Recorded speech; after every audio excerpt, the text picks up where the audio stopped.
Your original hometown dealer, Saida, Trudeau Chrysler Jeep Dodge and Ram. Well, the schoolhouse is going to be a separate grant, but the grant for the Pahrump store was $6,500. And that was only for the materials. And then the guys from the Home Depot came out and did all the work on their time and their dime. They're a marvelous group to work with. They came out, they were happy, they worked hard, they hit my vision, which is, you can't ask for anything more. What'd they do? They put in flooring, they put in the walls. We have a tack room that was just falling apart. They shored it up, they put in the floors, they put in walls there. They're going to come back. We're going to put in, move all the stuff out of the Conex boxes and set up the all the shelving and everything next week. Originally Pahrump store from 1900s.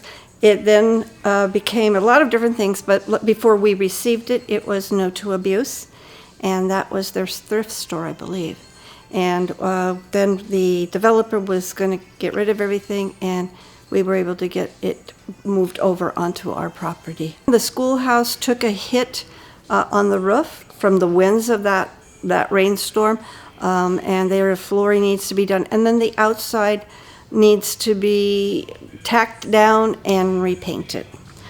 The other building that they're looking at helping with is the Perry Bowman house. That's going to be the tough one.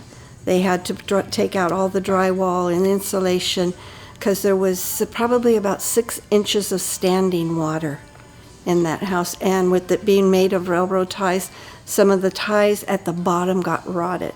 So the house has got to be lifted and those ties replaced before Home Depot can go in and repair the inside. Yes, they're all separate grants, and depending on how much material that they'll need will be the deciding factor of what they asked for.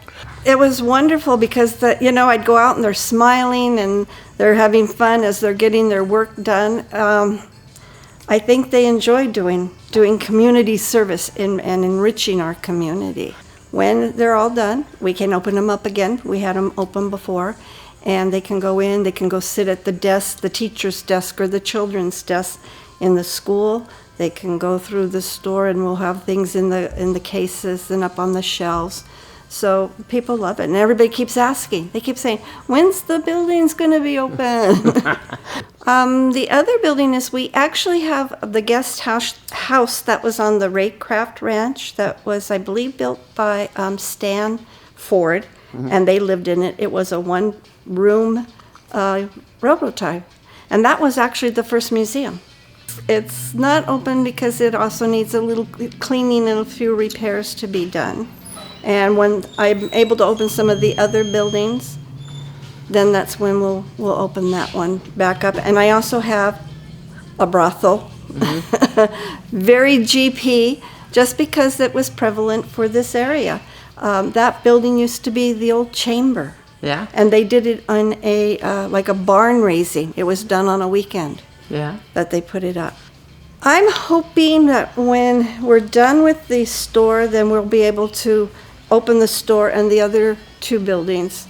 And then as the others get restored, then we'll open those. And then when we have everything, we'll have a great party. Okay, the museum is located at 401 East Basin Avenue. We're open Tuesday through Sunday, 9 to 5. But don't come at 5. We're on Facebook. We have a web page. And if you need information, you can call 775-751-1970. Thank you.